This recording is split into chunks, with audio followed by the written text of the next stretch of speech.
On the morning after yet another heavy defeat, the mood is one of sheer frustration. These moments have become routine, as though every match ends up feeling like a repetition of the previous one. The statistics themselves are unforgiving since Graham Potter took charge of West Ham. The team has managed only 5 victories, and despite the passing of time, there have been very few noticeable changes on the pitch. It feels as if the club is trapped in a vicious cycle of repeated errors and disappointing performances. Potter's post-match analysis this time, delivered after the humiliating loss to Chelsea, only reinforced this sense of repetition. Speaking to West Ham's official website, the manager described the result as disappointing, especially due to the manner in which the goals were conceded. In his view, the defensive lapses were far too cheap, too easy for such a demanding level of football as the Premier League.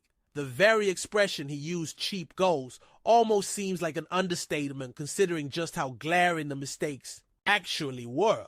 He also emphasized the difficulty of facing a side with the talent and quality Chelsea possess.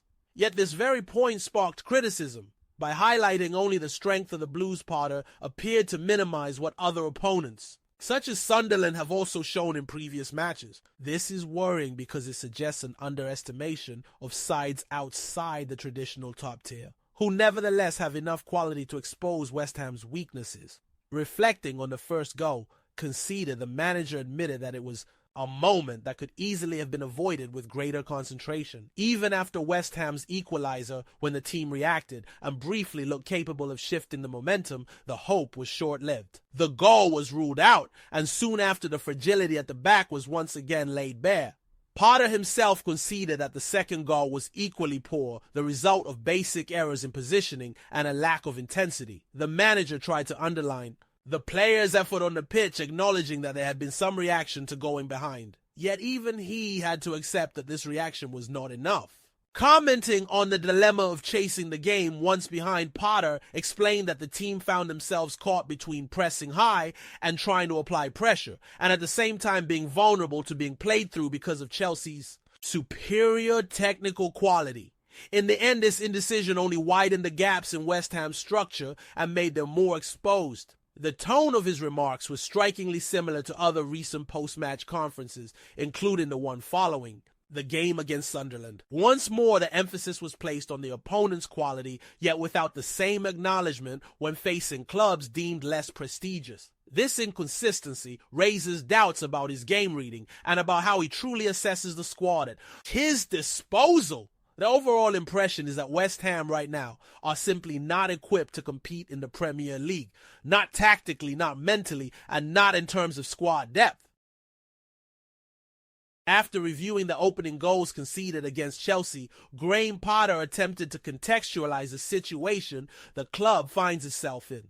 The manager admitted that this is a particularly difficult spell and that the continual defensive lapses make any sort of recovery during matches virtually impossible. According to him, when a team allows goals to be scored in such a naive manner, it becomes almost unfeasible to compete, especially against opponents with the attacking strength that Chelsea possess. Yet his words have not convinced everyone. Many supporters and analysts believe the problem does not lie solely in the quality of the opposition, but rather in West Ham's own inability to prepare adequately for the challenges of the Premier League.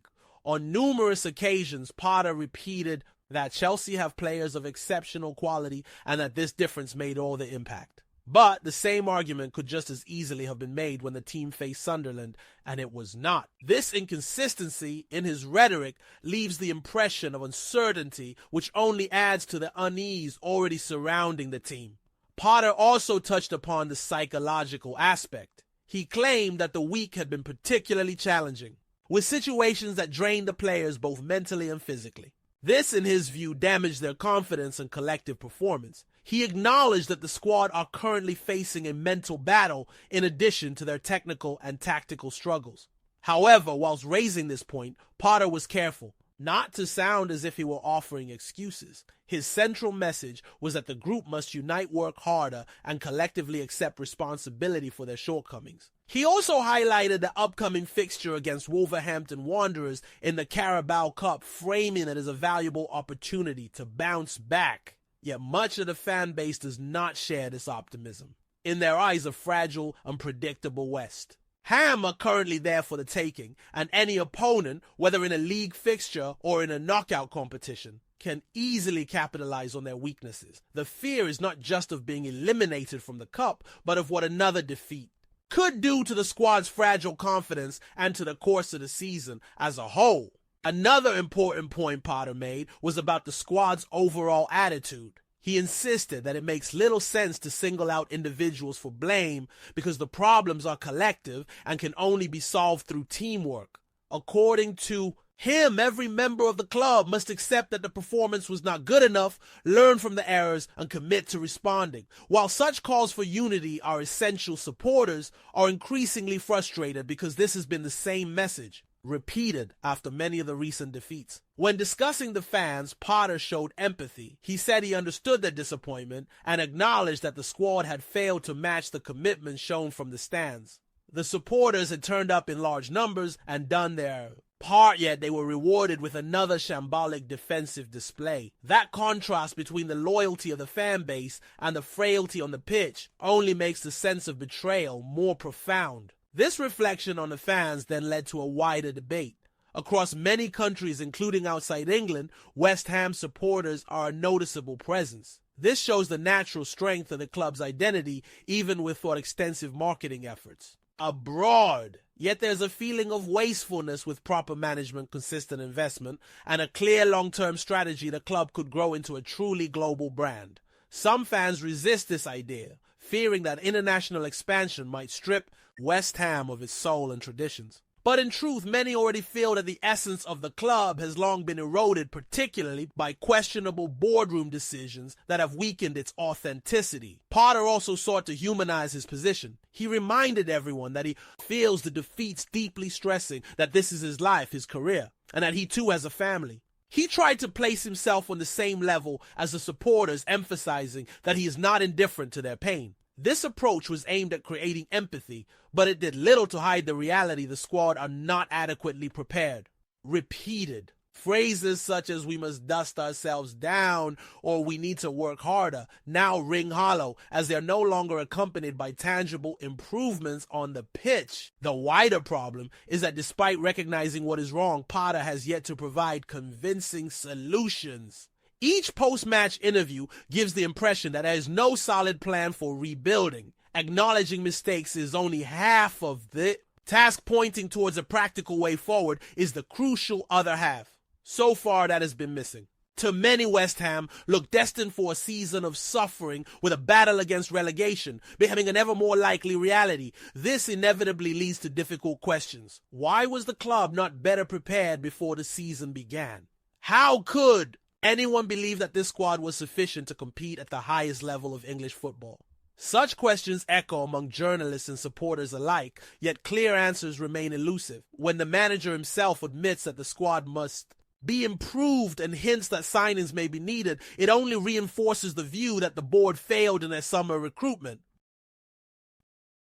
In the final part of his press conference, Graham Potter was asked whether there were any positives that could be taken from the match. His response was candid. It is difficult to identify positives in a moment of such pain and disappointment. The team had suffered a heavy defeat at home in front of their own supporters, and the sense was that the squad were completely disoriented. For the manager, this was a time to lick our wounds and attempt to reorganize thoughts before moving forward. This stance shows a professional who is fully aware of the seriousness of the situation. But at the same time, it reveals a lack of practical solutions. West Ham supporters who have followed the club for decades are no strangers to ups and downs. However, what has repeated itself in recent seasons is a pattern of instability that continually tests their patience. The feeling of taking one step forward and then sliding 10 steps back has become the norm.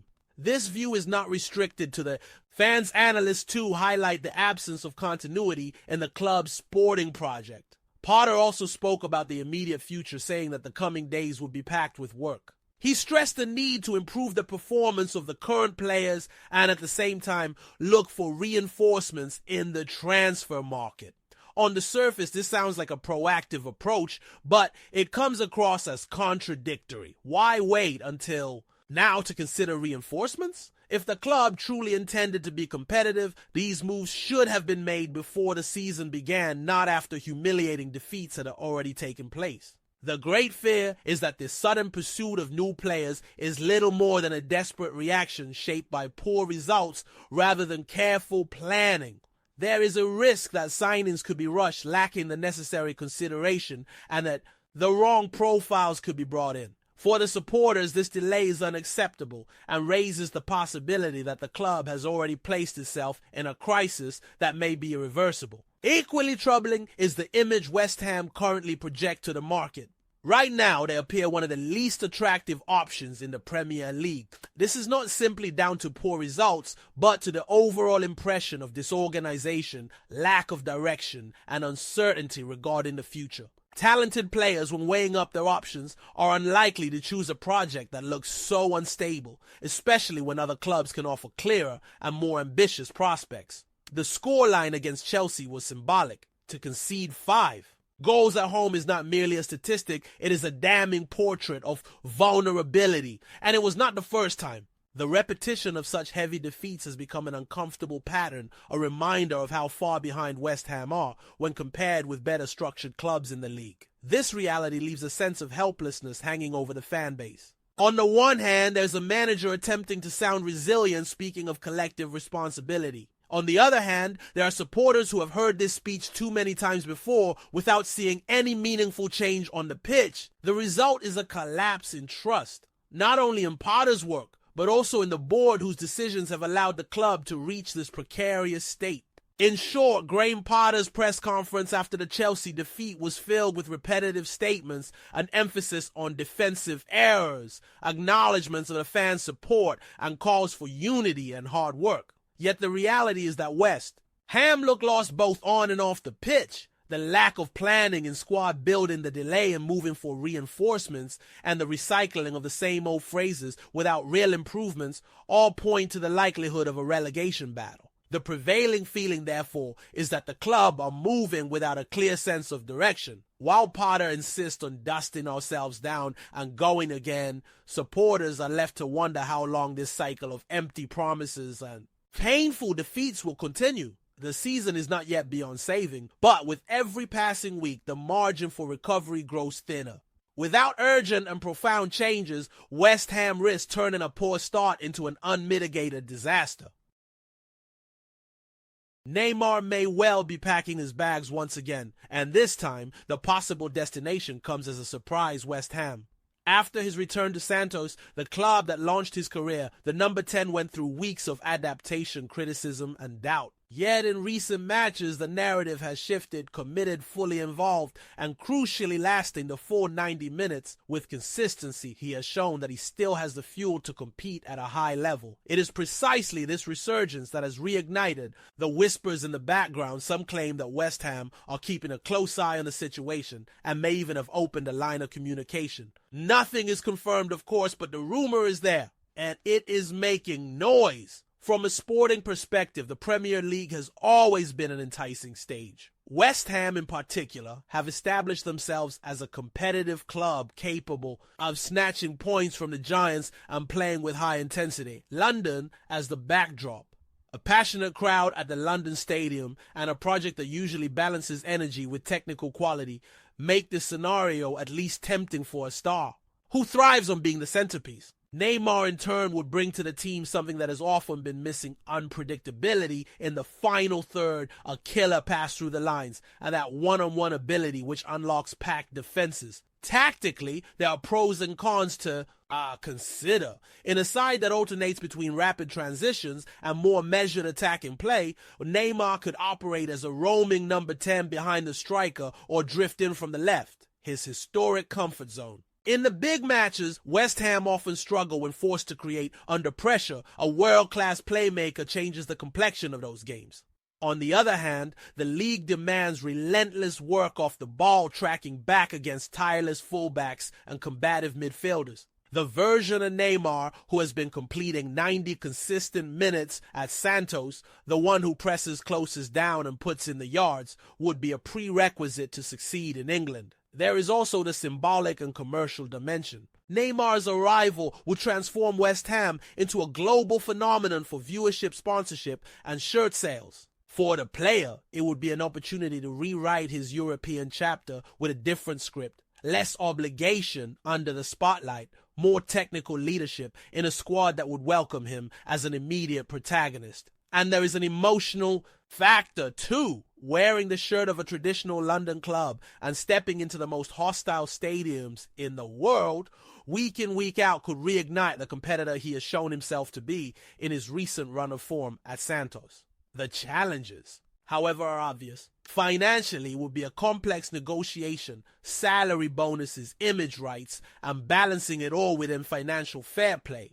On the pitch, the English calendar is unforgiving, maintaining physical consistency, the very positive aspect of this. Our current spell at Santos would be the ultimate test. Beyond that, there's the adaptation to the climate, the more contact-friendly refereeing style, and the relentless scrutiny of the British press, all of which come with the territory. And what are the reactions? In Brazil, the debate would be immediate leaving now, just as he is hitting his stride at Santos, would be bittersweet for supporters who had started to dream of a longer-lasting chapter with their idol back home. In England, his arrival would be seen as a statement by West Ham, a clear message of ambition to secure European football on a regular basis and close the gap with the top six. Inside the dressing room, the expectation would be that a talent of this caliber raises the bar for everyone. Ultimately, we are still dealing with possibility rather than fact.